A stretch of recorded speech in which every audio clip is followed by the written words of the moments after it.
Today, we talk about what it do. Yo, thank you. Thank you very much. This is great, guys. Yeah, it's real. It's real. This was like my first real checkpoint benchmark for myself. And I talked about this on IG, Instagram. Follow me there if you don't already. I don't know why YouTube and Instagram don't really talk to each other much, but itty witty. And yeah, man, I'm just blown away because it's real now. And I saw it coming a long time ago, like I mentioned on Instagram. If I didn't think this was possible, I never even would have started. You know, it just doesn't make any sense to put in all that effort for what, you know what I mean? Especially because I don't monetize my channel, which, spoiler alert, next video, got some big news, big lie on that ish. Not really a big deal, but it is what it is. And yeah, I mean, I don't want to drag this out, but I just wanted to give a dedicated thank you to those of you that have really stuck with me from the olden days to the golden days to the dado days. Hey, yo. It's been fun, man. It's been a fun journey. Not all of it fun, obviously. A lot of it just lonely hours of editing and just tedious picture finding and you know, cuts and blah blah blah. But you know, it is what it is.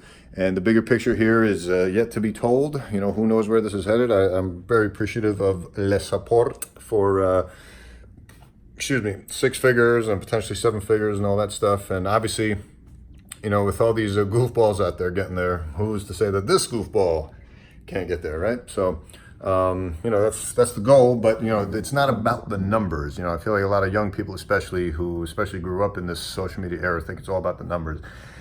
If it was just about the numbers, I would just buy the followers, right? If I just wanted to see the number on the screen, ooh, yeah, it's like, all right, cool, right? But it's not about the numbers. It's about, you know, what kind of impact can I have on the human being. And I've been pleased with the effect so far as the inspiration for some of you who are pursuing medicine or are already into it and want to see a light at the end of the tunnel from a raw perspective like myself. Or, you know, those that are in completely unrelated fields who, you know, are just looking for a little bit of motivation to, you know, collect things they love, like sneakers and whatnot. All the way to those of you, you know, my personal favorite, I mean, I don't want to phrase it that way, but those of you that reach out and say you're either depressed or down and my videos help you out, like that's, you know, I never really understood what that meant when I heard people say that about other celebrities, influencers, artists, day-to-day, but now I start to kind of get it. It's like, wow, man, like, it's kind of cool, especially as a doctor, you know, and I've mentioned this in the past, but I started to get a little dejected, if you will, because I noticed that I'm really only taking care of sick people, you know, and like near death type of people. Not always, but a lot of times the kind of impact that I have that's most powerful is on people that are like right on death's doorstep or, you know, close to it, or just don't really comprehend how ill they are, or they're just so ill that they can barely even remember the impact that you had on them as an individual.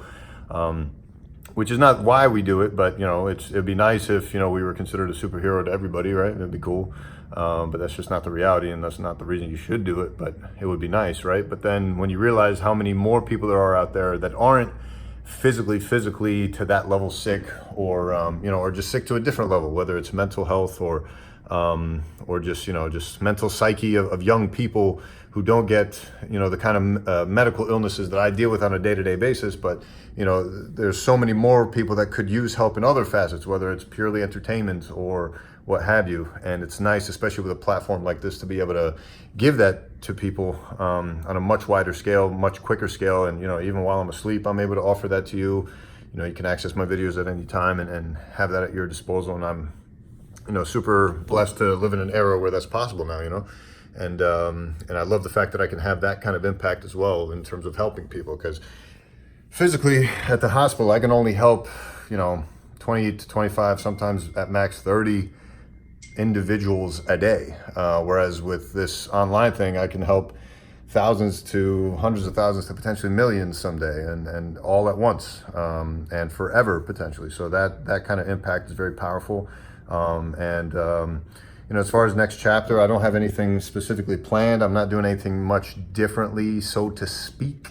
It's just more so, you know, just trying to, you know, focus on, what I've already started on, whether it's, dedicating more time to the podcast, which I've gotten away from a little bit. Obviously the travel makes a lot of things difficult, especially the work hours I put in when I am working. And then now with this whole stand-up comedy adventure that I've been on, that's consumed a fair amount of time, obviously, as well. So it's been fun having you guys join me on that journey specifically, because that's been a very scary, very tough, one of the most challenging things I've done and continue to do. And I've had so much fun. It's been so rewarding so far. I can only imagine where it's going to head from here. And at least to talk about that specific goal, I think it's great that, someday I could see myself doing something with it, whether it's, potentially finding a lane to, put this down. My arm's getting tired. This video's taking longer than I expected, but it is what it is, and I don't mind. I like talking to you guys. What was I going to say? Yeah, I think it'd be great to become a great comedian, right? I don't want it to replace my medicalness, because I feel like you need a good balance, and I feel like a lot of people lose themselves to the creative arts when they just dedicate themselves to that lifestyle. And obviously, you can be envious of those people who go on to be A-listers and rock stars and day.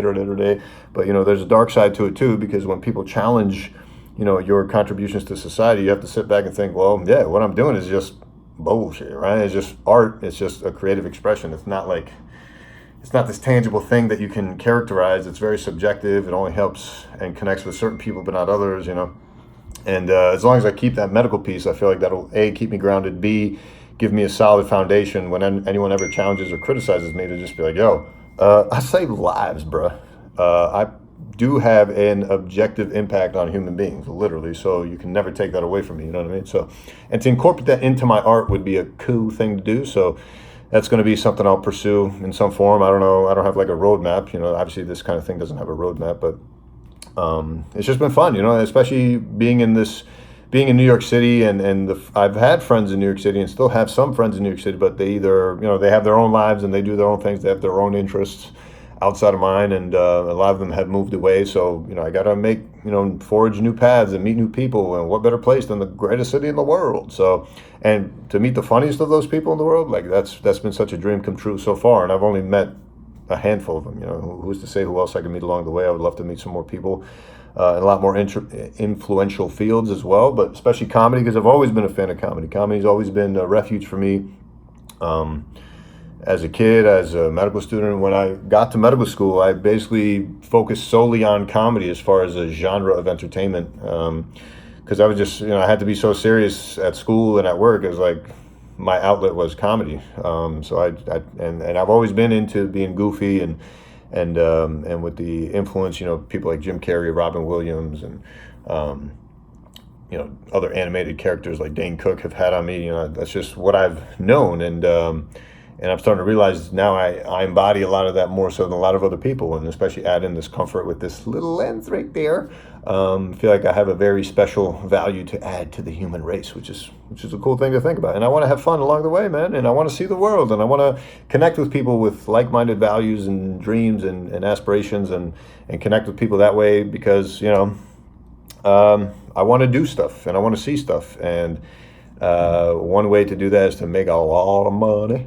But some things are just, no matter how much money you have, you're never going to have access to. And the only other way is to connect with people. And I'm just trying to connect with people and be my genuine self, and in hopes that I meet people that enjoy who I am on the inside. And in doing so, allow me to experience things that I may never otherwise experience, and that would be a great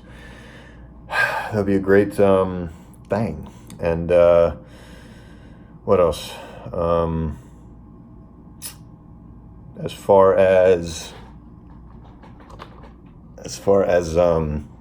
other things, the videos, obviously I want to get back to the Hypebeast history series a lot more. It's just, obviously it's a lot tougher, especially with the YouTube algorithm rewarding consistent uploads. I try to provide as much content as possible on a daily basis if possible, which I'm very easily able to do. I've started to realize, because I have a lot of knowledge that I can just bestow, and even if it's not a high production value ish, which again, I've said this in the past, I've come to realize, like, no matter how hard I try, and no matter how much production value I put into something, I will never be able to compete with the big boys. So why bother like putting in extra amount of effort, right? Because, if I can get the message across in the most rawest form, that's become kind of my brand here, right? So, and I'm going to continue to do that. I have several planned that are still on the way.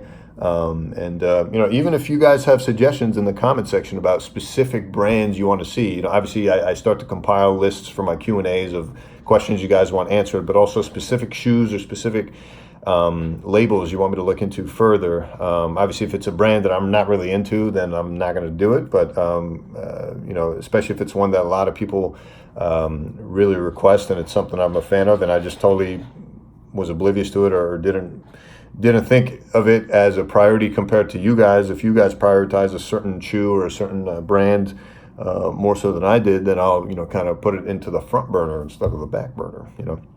So I'd be happy to do that.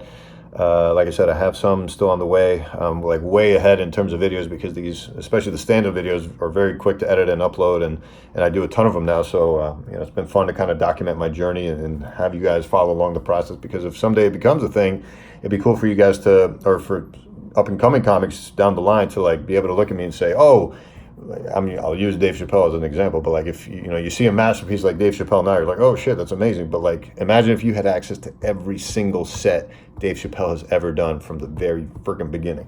How dope would that be to have access to that if you were interested in such a thing? Obviously, there's only a niche group of people that would be into such-ish, but to be able to have access to that, I think would be cool, especially for nervous up-and-coming comedians who maybe don't have the confidence to pursue it, and maybe would like to see someone start from ass, literally and metaphorically, and progress, but also to use as an outlet to meet comedians, and then maybe parlay that into something else, like inviting them onto my podcast and creating like this podcast network, kind of like Adam 22 of No Jumper, who has this like underground SoundCloud scene that he kind of helps project. And then if I could do that for the underground comedy scene for people in Iowa who don't have a spotlight on them, or up and coming comedians in New York that I find super hilarious that no one else has really showcased yet, I'd love to give them a platform potentially. That could be another way to use this channel. And then and another goal is potentially to get brands to start recognizing my efforts and then invite me to activation events and special things that only select few people get to go to be able to experience these brands in a more detailed way. Because part of the reason I love the history of these brands is because I like the little minutia, the little details that no one else knows about it, and that's what actually gets me into a brand. Because if I only bought things because I liked it or because it looked good, then I would have like 80 warehouses full of stuff, right? And I still buy a ton of stuff, right? But it's like I try to be as selective as possible in terms of what leaves a historic value on me or what speaks to me inspiration-wise. And sometimes you don't get all those facts, right? And I feel like if I were to get to a position where I could be seen as an influencer in that space, thanks to you guys giving me that platform with an immense number, then hopefully these brands would recognize, invite me to such events, and instead of just being there to have a good time, it'd be nice to like explore these brands, talk to the designers, talk to the creators, talk to the founders of said companies, and get the behind the scenes so I can incorporate that into my decision-making process of which brands I really respect and which ones come from what influences and inspirations that I could parlay to you guys. That'd be great. I'd love to be known in that space for that reason. And those are my main goals, obviously, and to continue finding myself. This has been super helpful to grow personally and be able to bring this youthful inner self to the real world. And I felt like it's been a positive thing to date, and it's been great, man. So yeah, boy. Cool. Let's cut it there, right? It's been dragging on already. I tend to do that, right? Apologize. My bad. And let me know if you have any other questions. But otherwise, let's just cut it there, man. Just super helpful. Super thankful. Again, for 11K, baby. My favorite number. Hey, yo. More to come, baby. Here's to 111,000 subscribers. But I guess the next, I don't know, when should the next benchmark be? 22,000 subscribers? Yeah, seems a little early, right? How about maybe 50, 55, 66? I don't know, man. I mean, I don't want to like focus on that kind of thing, but obviously it allows me, again, to create content so that I can just toss it up and, check that box for YouTube so that they can promote my stuff. Am I right? But yeah, let's cut it there. I'm sorry. Thanks for listening, guys. We'll see you on the next one. We out. Peace.